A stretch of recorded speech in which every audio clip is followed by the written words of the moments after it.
Boa noite. Desejando a todos um excelente ano de 2015, estamos retomando os programas inéditos do Expressão Universitária. Na edição de hoje você vai ver: escritor Mário Sérgio Cortella tem encontro com professores acadêmicos da URI e lideranças de Erechim. Egresso da primeira turma de odontologia é aprovado em primeiro lugar em concurso público. Abertas inscrições para o vestibular de verão, segunda edição, e vários cursos de especialização. Confira em instantes.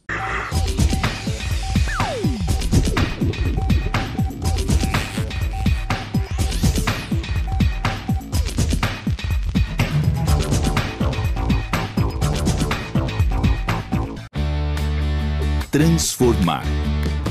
Mudar. Juntas, essas palavras fazem a diferença na sua vida. Pós-graduação URI Erechim. Transforme sua carreira. Mude sua vida. Inscrições abertas. Vestibular URI segunda edição. Inscrições de 19 de janeiro a 4 de fevereiro. Prova dia 8 de fevereiro às 14 horas. Acesse vestibular.uri.br e faça já a sua inscrição. Vestibular URI segunda edição. Faça a vida acontecer. Fale a língua que seu mundo fala. Centro de Línguas URI Erechim, com apoio pedagógico da Cambridge University Press. Material didático internacional e professores com experiência no exterior. Centro de Línguas URI Erechim. Matrículas abertas. Vestibular URI segunda edição. Inscrições de 19 de janeiro a 4 de fevereiro. Prova dia 8 de fevereiro às 14 horas. Acesse vestibular.uri.br e faça já a sua inscrição. Vestibular URI segunda edição. Faça a vida acontecer.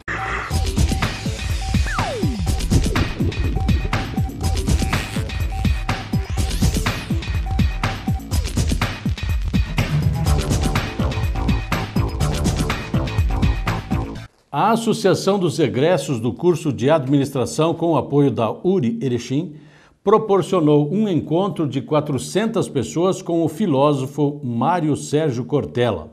A palestra ocorreu no dia 5 de dezembro no Salão de Atos da Universidade. Cortella, que já foi secretário municipal de Educação de São Paulo, é considerado atualmente um dos maiores escritores e educadores do país.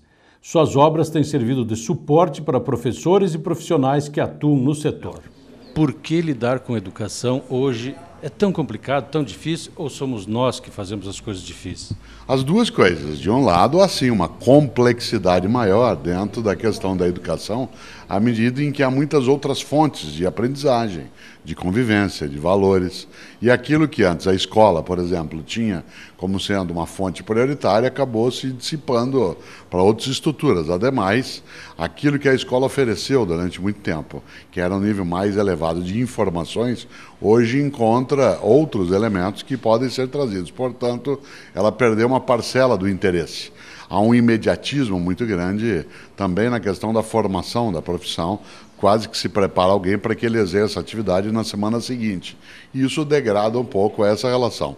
Por outro lado, nós também, dentro da área de educação escolar, ficamos um pouco defasados em relação ao nosso modo de atuação, à medida em que a pressa dessa mudança nos pegou sem ainda uma preparação tão adequada. Mas nós o faremos, senão não lidaríamos com a educação. Professor, nós estamos aqui num ambiente universitário e ao mesmo tempo escolar. Temos escola desde os pequenininhos, os infantil, até doutorado. É aqui que pode acontecer uma revolução maior para transformarmos a nossa educação. O que nós temos que fazer ainda? Paulo Freire dizia algo que a gente não pode esquecer. Ele dizia que não é a escola sozinha que vai fazer uma mudança do mundo, mas que sem a escola essa mudança não será feita. Isto é, não seremos nós, em toda a educação básica, no ensino superior, por nós mesmas e mesmos que vamos alterar. Mas não haverá essa revolução sem a participação da escola. Evidentemente que quando você tem uma instituição que agrega os vários níveis de ensino, desde a educação infantil até a pós-graduação, a gente consegue nisso um nível sistêmico mais estruturado, mais inteligente, se a instituição souber fazê-lo. Por outro lado, essa revolução ela vem quando a gente tem um envolvimento da comunidade local dentro do processo. Não se confunda, você sabe disso, escola com educação.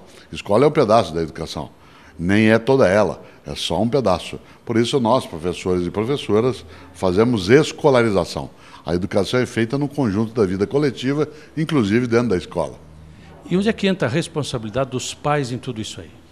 De maneira geral, uma parte das famílias quase que se terceirizou, né, a educação dos seus filhos, esquecendo algo que a gente não pode deixar de lado.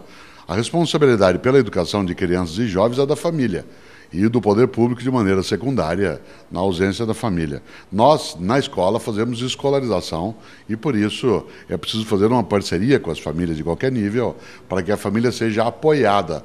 Alguns pais até invertem, né, diz assim: professor, como é que a família pode ajudar a escola na educação dos nossos filhos? Eu costumo dizer, é o inverso, né? A pergunta é como é que a escola pode ajudar a família na educação dos teus filhos, fazendo escolarização. Por isso, essa ausência eventual, né, num mundo que alterou parte do modo de ser, ela é uma ausência que não basta ser nem só constatada e nem só lamentada. Se ela é um fato, então enfrentemos. Isto é, parceria escola-comunidade, e aí a gente consegue.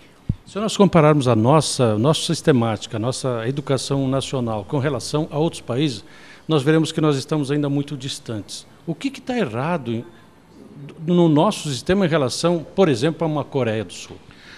Todas as vezes que nos comparam com os tigres asiáticos, se esquece uma coisa. Primeiro que a organização escolar nos tigres asiáticos, entre eles a Coreia ou Singapura, né, primeiro que é a Coreia do Sul, certo? Não é a Coreia em geral. Segundo que eles tiveram uma dedicação da organização da educação escolar para a competitividade.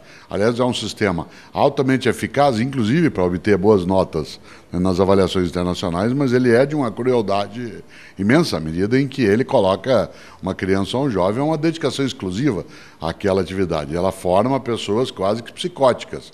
Não estou, obviamente, desprezando, né, a qualidade que eles conseguem, mas é uma qualidade obsessiva. Né? Portanto, é mais um treinamento do que uma educação. Em segundo lugar, uma parcela deles conseguiu algo que nós não tivemos.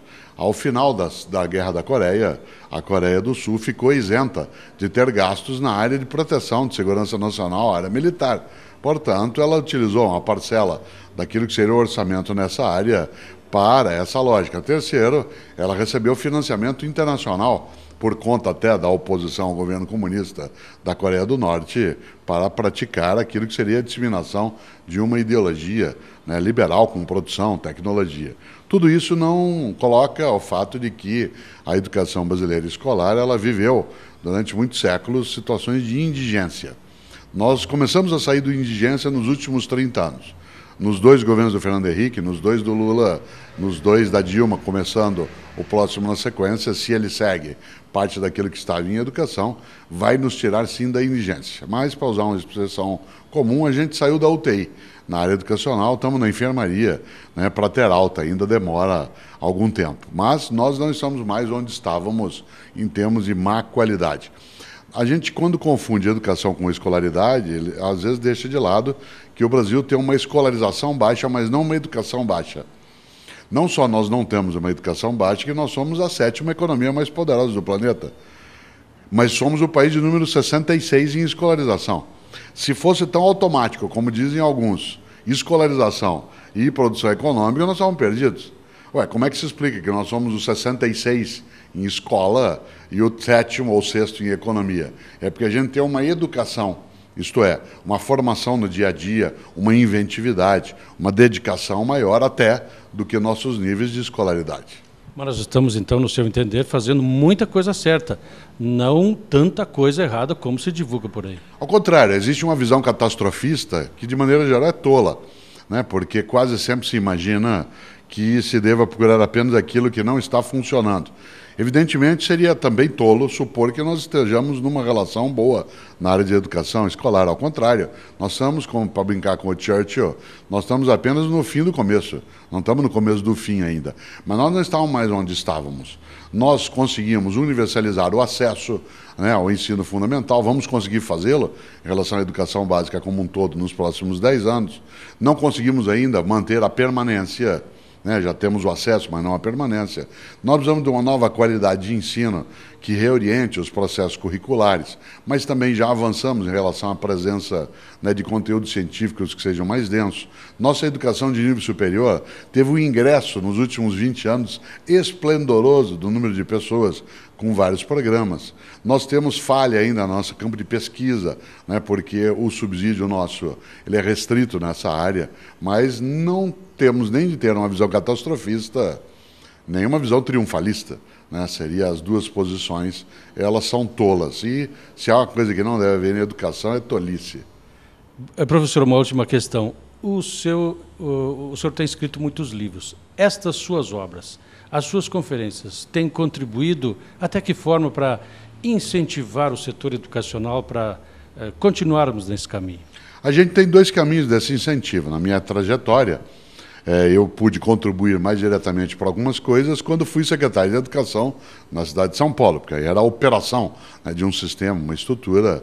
Várias coisas foram muito bem sucedidas, outras nem tanto, mas aquilo acabou adensando em mim, né, um conhecimento maior do que é a realidade, né, de uma estrutura, ainda mais em São Paulo, onde era 1,5 milhão de alunos, de uma prefeitura, né, com 800 escolas, 70 mil professores, e isso coloca uma exuberância que só a cidade de São Paulo, na capital, não no estado, quer dizer, isso era só a capital.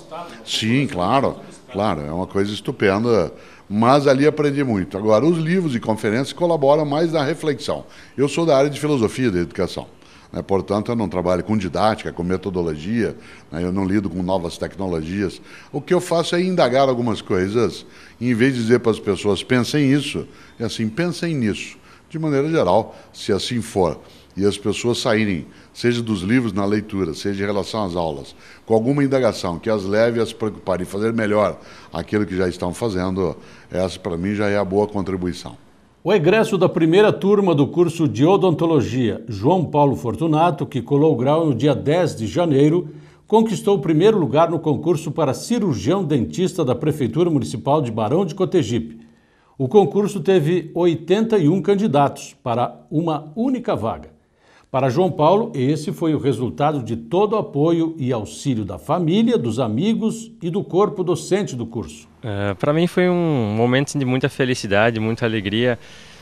Foi até mesmo uma surpresa por eu não estar formado e já ter passado no concurso. Eu recebi essa notícia no domingo de manhã e daí então a gente divide com os familiares, com os amigos, com todo mundo esse momento de muita alegria.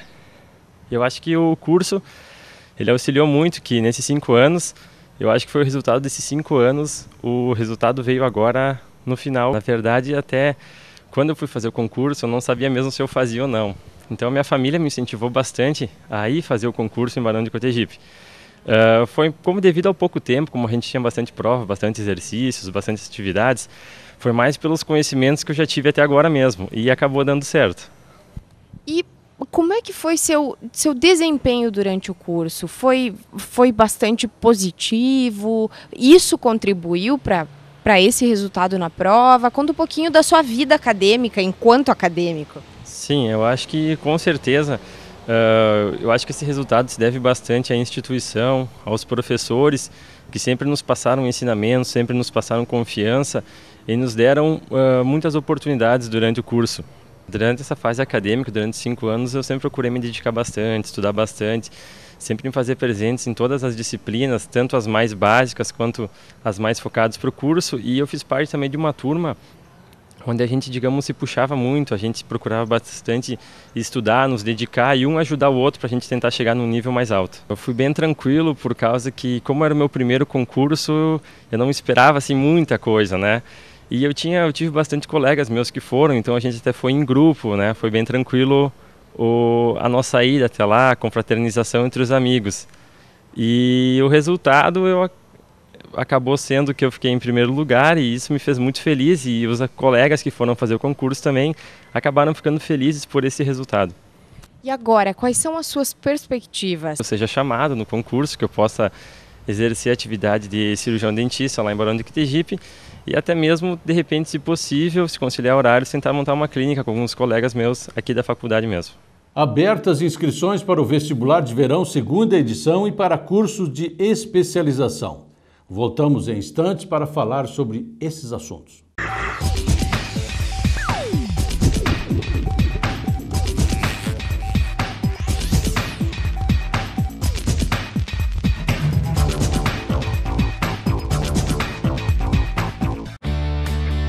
transformar, mudar. Juntas, essas palavras fazem a diferença na sua vida. Pós-graduação URI Erechim. Transforme sua carreira. Mude sua vida. Inscrições abertas.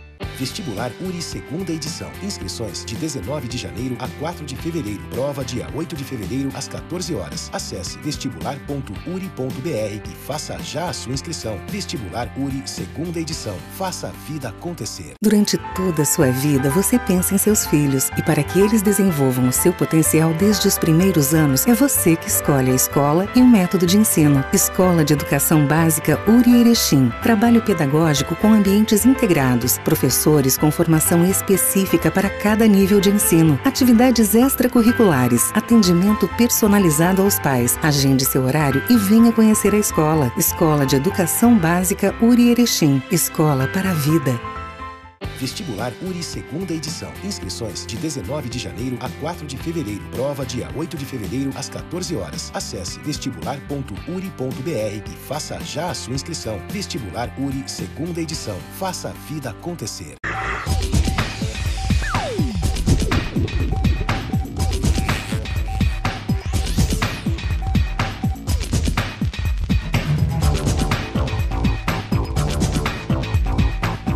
Estão abertas até o dia 28 de fevereiro as inscrições para o curso de especialização em projeto e desenvolvimento de software para a web. De acordo com a coordenadora do curso, professora Carla Castanho, o curso vem para atender uma demanda da área que oferece oportunidades promissoras aos profissionais. Em virtude do que o curso e a universidade perceberam a necessidade para montar essa pós? Na realidade, a necessidade hoje do setor de TI está em todas as áreas, né? E principalmente o desenvolvimento de software para a internet. Então nós viemos com essa proposta para suprir um mercado que não é só regional, que é um mercado nacional. E esse profissional atua fazendo o que, basicamente? Basicamente no desenvolvimento de websites, no desenvolvimento de e-commerces, de extranets, ou seja, de sistemas que vão rodar na internet. Esse curso, além de trazer estes temas, também está trazendo professores de grande renome de universidades do país. Qual é a importância disso para o curso? A gente decidiu inovar porque os nossos ex-alunos, né, eles já estavam um pouco saturados das aulas com os profissionais daqui. Então nós fizemos uma parceria com os professores da Universidade Federal de Santa Catarina. São professores com várias publicações nacionais e internacionais, com livros editados na área, ou seja, um corpo docente de extrema experiência, né, e de peso. Então, através dessa parceria, a gente quis agregar um valor maior à nossa pós, né, para poder oferecer isso para os nossos profissionais já formados. Professora Carla, quem pode buscar esse curso de pós-graduação? São todas as pessoas formadas na área de computação, sistemas de informação, ciência da computação, análise de sistemas, né? Toda e qualquer pessoa que tenha uma experiência na área e que tenha a formação de um curso superior. E até quando elas podem fazer as inscrições e onde buscar informações sobre o curso? As informações podem ser buscadas no setor de pós-graduação aqui da URI, né, Campus Erechim, e as inscrições podem ser efetuadas até o dia 28 de fevereiro. Outro curso de especialização que está sendo ofertado é o de Psicologia Organizacional e do Trabalho.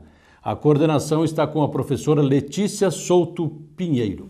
Então, o curso com ênfase em gestão de pessoas está na sua segunda edição, né? A gente já teve 2 outras edições, mas era com um nome distinto. E agora, na verdade, é uma demanda que é recorrente, né, do mercado de trabalho, a preparação de pessoas para lidar com pessoas, né? Então, são a preparação de psicólogos, profissionais da área de recursos humanos, profissionais da área de departamento de pessoal e mesmo líderes de pessoas e de equipes. Professora Letícia, essa demanda surgiu especialmente por profissionais da área estarem se desenvolvendo como líderes. Hoje em dia as empresas são mais participativas e colaborativas. De que forma o curso pode auxiliar estes profissionais? Então, a gente procurou trazer profissionais e professores que tivessem uma prática em empresas, com o intuito de quê? De passar técnicas, ferramentas e estratégias para que se tenha uma efetividade melhor das equipes, agregando valor às organizações através das pessoas. Professora, e quem quiser mais informações sobre esse curso pode encontrar como? Então o curso já está com as inscrições abertas, né? Pode fazer contato com a Secretaria do Pós-Graduação. Lembrando que a gente tem assim no nosso corpo docente profissionais das mais distintas universidades do Brasil e todos da área da psicologia ou da administração ou da gestão de pessoas. Este encontro marcou o lançamento do curso e tratou principalmente da gestão de pessoas, o lado luz e o lado sombra na atualidade. Ministrado pela professora Adriana Menegatti, o encontro contou com a presença de profissionais que atuam ou pretendem atuar na área de gestão. A palestra demonstrou um pouco do que será estudado durante a especialização. Professora Adriana, o que é o lado luz e o lado sombra na gestão de pessoas? Bom, primeiramente a gente tem que explicar o conceito do lado luz e sombra, que é o conceito da psicologia analítica, né? O lado luz são aqueles aspectos que a gente aceita em nós, são os aspectos positivos, os aspectos que a gente entende como agregadores. E o lado sombra são os aspectos negativos, que a gente não aceita, que a gente projeta nos outros, mas não aceita na gente, né? Bom, transpondo isso para a questão da gestão de pessoas na atualidade, a gente faz uma relação com a nossa cultura brasileira, com a nossa cultura de gestão brasileira, né? No Brasil nós temos uma cultura que prima o poder, o autoritarismo, isso tem aspectos relacionados à nossa história, que vem do colonialismo e etc., né? Então a gente vê isso como um aspecto sombra, né? O aspecto do autoritarismo, não da autoridade, que seria o aspecto luz, que é algo que a gente tem que buscar e aprender. Como a gente engaja equipes, como a gente busca as pessoas pelo carisma, pelo conhecimento e não pela força do poder, da autoridade, né? Aqui quem manda sou eu e tu vai fazer do jeito que eu quero, né? Até porque a gente está com um problema, um paradoxo hoje, que essa geração nova, que é uma geração sem limite, esse é o lado sombra, né, dessa educação nova, não aceita isso. Então hoje a gente está tendo esses choques dentro das empresas, né? O lado luz, por exemplo, de uma cultura brasileira, a flexibilidade, que hoje, nesse cenário econômico estável, né, a flexibilidade ajuda muitas empresas a ter velocidade, criatividade. O lado sombra disso, o jeitinho brasileiro, né? A gente é muito flexível, muito malandro e consegue as coisas sem se dedicar, sem desenvolver competências, né? Consegue as coisas pelo paternalismo, que é o lado sombra do poder, né? Esse é um dos aspectos. E o outro é a questão das relações. O brasileiro é emotivo, né? Ele chora, ele dança, né? Isso tem as coisas boas. O lado luz, a gente engaja as pessoas facilmente nas empresas, né? A gente facilmente consegue mobilizar as pessoas para um objetivo. O lado sombra disso é essa questão da emotividade no trabalho, difícil fazer críticas, as pessoas levam muito para o lado pessoal, né? Essa questão que a gente não vê, por exemplo, numa cultura americana, asiática ou própria europeia. Existe um profissionalismo, um certo... as pessoas um pouco mais equilibradas no trabalho. E aqui a gente tem essa situação que é o lado sombra, né? Então, falando, né, seriam esses os aspectos, né, a grosso modo, do lado luz e o lado sombra na gestão de pessoas na atualidade.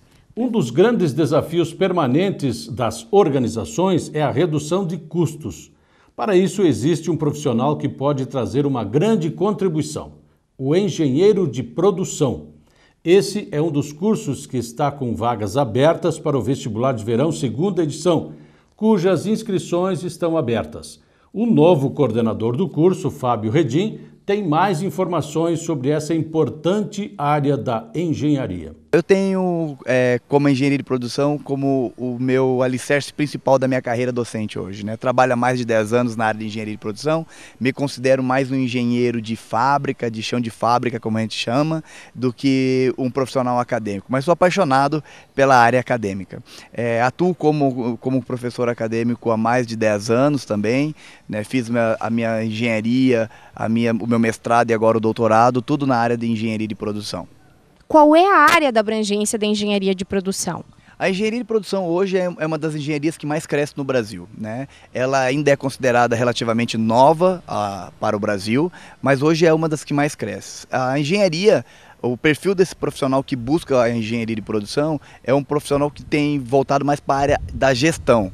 Então ele tem que trabalhar muito com a parte de recursos humanos, tem que trabalhar muito com a parte de economia, tem que trabalhar muito com a parte de logística, de administração da produção. Então ele é um profissional que nós chamamos no mercado de completo, porque trabalha com relações comportamentais, formação de equipes e também com a parte técnica, a parte de cálculos e assim por diante. Depois de formado, aonde que o profissional pode atuar? Em que empresas e de que forma? Recentemente eu estive voltando dos Estados Unidos para fazer um levantamento de onde que esses profissionais podem estar trabalhando. Exemplo, hoje muitos hospitais estão buscando os engenheiros de produção pelo fato de eles trabalharem muito forte com redução de custos. Então, hospitais, hotéis, algo que antigamente parecia muito longe para os engenheiros trabalhar, hoje os engenheiros de produção estão buscando isso, estão trabalhando nessa área. Além de se trabalhar como na área de consultoria, trabalhar na indústria automotiva, a indústria aeroespacial. Então, essas empresas estão buscando muito esse profissional porque eles são muito focados em reduzir custo e aumentar a produtividade das suas organizações. E como é que está o mercado de trabalho? Eu estou procurando engenheiros, né? O mercado procura engenheiros, o país procura engenheiro, então hoje o mercado está muito aquecido para esse profissional. Hoje no próprio curso nós já temos algumas vagas para esses profissionais com salários que vai entre 9 mil a 15 mil reais, mas infelizmente o mercado não tem. Então por isso que a URI se posiciona hoje aqui na região para atender essa demanda latente que a nossa região procura para as empresas, atender cada vez mais as empresas, transformando elas mais eficientes, né, com maior lucratividade e consequentemente colocando profissionais bem capacitados no mercado. As inscrições para o vestibular de verão segunda edição podem ser realizadas até o dia 4 de fevereiro pelo site urivestibular.com.br, onde também podem ser encontradas informações sobre cursos e vagas disponíveis. A prova única está marcada para o dia 8 de fevereiro, às 14 horas. Agradecendo a sua audiência, estamos encerrando esta primeira edição inédita do Expressão Universitária deste ano. Boa noite.